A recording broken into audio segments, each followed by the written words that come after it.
Okey, macam biasa, jom kita main satu game. 3 lawan 3, tim aku lawan tim korang versi Bobo Boy. Selama ni aku menang kan? Kali ni jom kita tengok siapa pula yang menang. Mana nak tahu korang ada luck pula. Let's go. Okay, first character untuk aku dulu. First character untuk aku. Come on. Awal-awal pun dah dapat karakter yang padu. Amato ataupun Mekamato. Dia ni captain untuk tim aku lah. Settle. Okay, karakter yang kedua. Karakter yang pertama untuk korang pula. Karakter yang pertama untuk korang. Pipi Zola.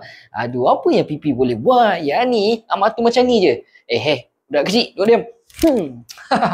Okay, karakter yang kedua untuk tim aku pula. Come on. Karakter yang padu sikit. Kita dapat Bobo Boy Ice. Bobo Boy Ice combo dengan Mekamato kan. Solid teruk. Yang ni aku rasa aku menang ni. Okay, karakter yang kedua untuk tim korang pula. Bagi karakter padu sikit. Yang padu-padu. Abang Gopal ke ni?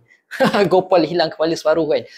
Gopal Weh, ni betul-betul kena lauk korang ni. Walaupun Gopal ada kuasa, tapi Ais tembak dengan panah ais dia, terus beku je Gopal ni. Okay, last karakter untuk tim aku. Siapa yang aku dapat? Come on, let's go. Kita dapat Hang Kasa ataupun Tok Kasa, penguasa elemental untuk kristal. Solid lah tim aku. Okay, last karakter untuk tim korang pula. Okay. Buat masa sekarang aku menang confirm kan.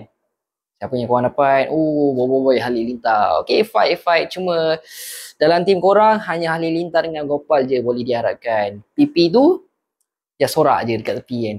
Tapi aku hantar Amato pun dah settle lah. By the way guys, kalau korang nak dapatkan jaket yang macam aku pakai ni, lawa kan. Yang ni kalau korang nak ride naik motor memang cun gila. Harga tengah murah tau. Macam mana nak order sekarang kat tag Shopee yang ada dalam video ni. Okay, serius berbaloi sangat.